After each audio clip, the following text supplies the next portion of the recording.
When I create a scent, my ultimate goal is to create a success which provides emotions and immediate pleasure.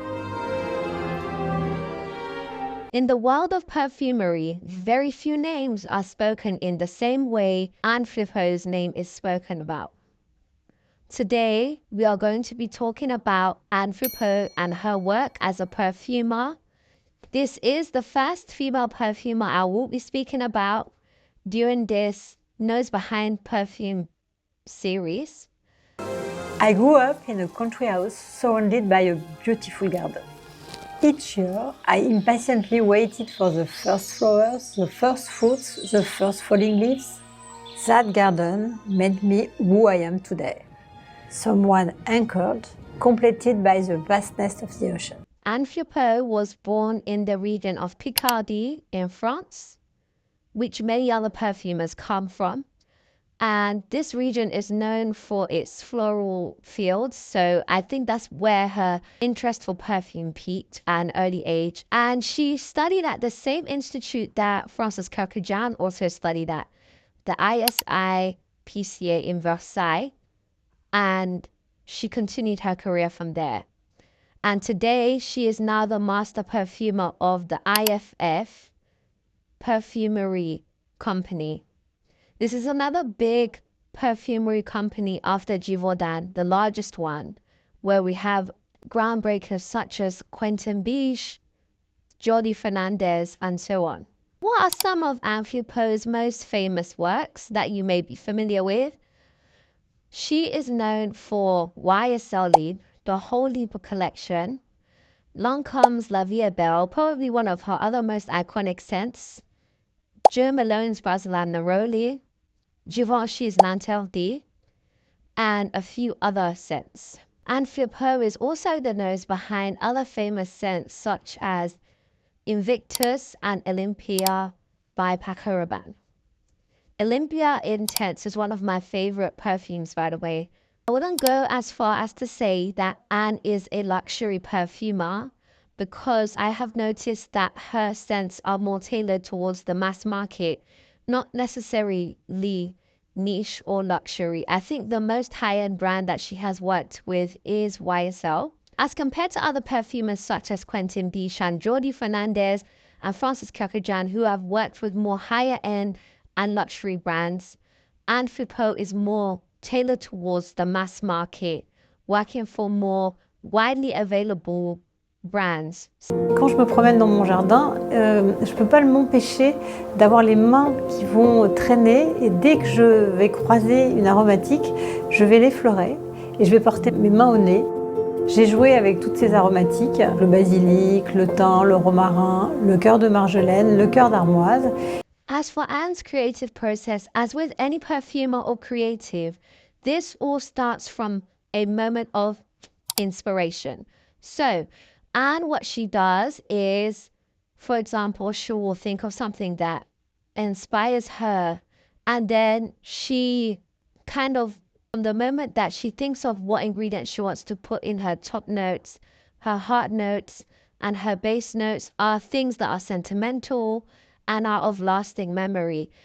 For example, for YSL Libre, when she was creating that, she decided to blend lavender, which was not normally typically used in women's perfumes, which is normally a masculine note, and she blended that with orange blossom, which is something that's more feminine and light and airy fairy.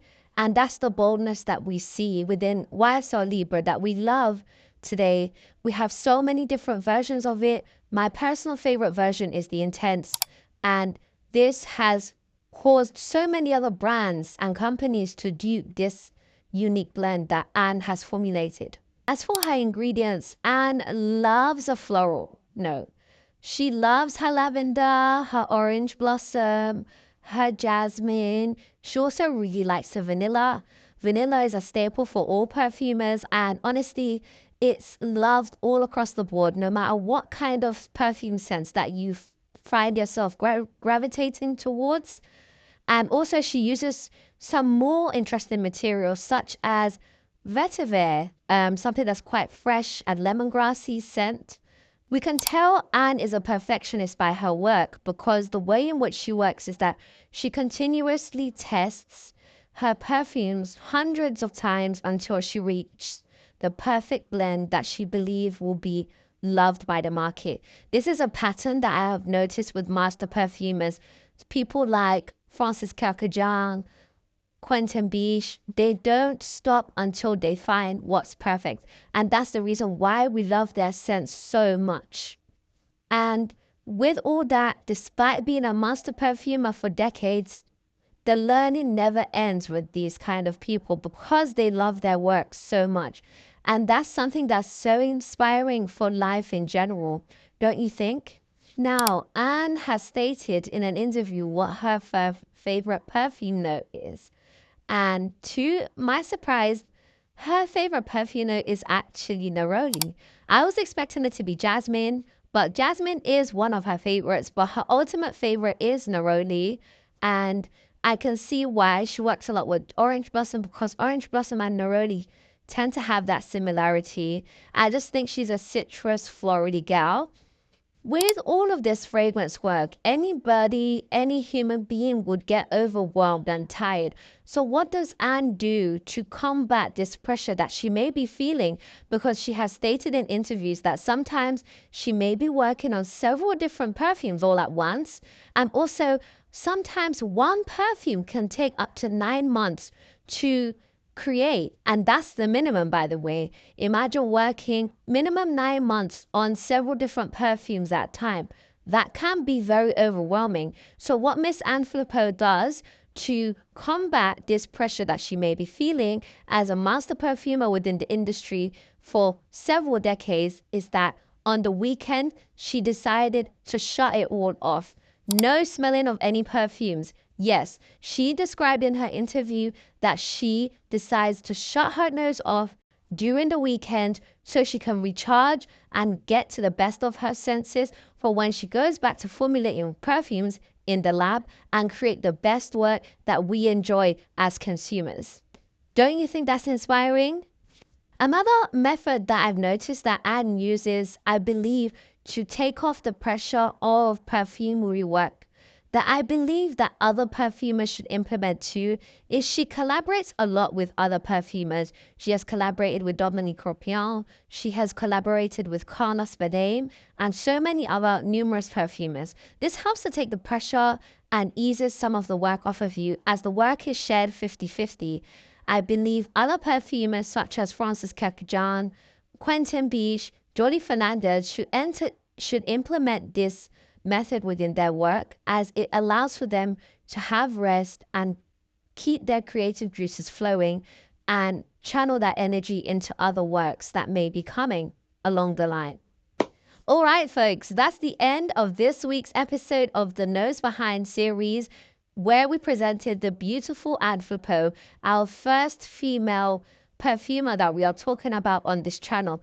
Please let me know what future videos you want to see, and please forgive me for the fact that this video took a while to bring out. Next week, I'll be doing a very exciting perfumer. He is known for his work with luxury brands. And the moment I say it, you guys will know automatically who it is. I'll give you a clue. Very generic. He's French. But that's all for this week. Let me know your thoughts. Like, comment, share below. And thank you for watching. And please don't forget to like and subscribe. Mwah. Bisous. Bye bye.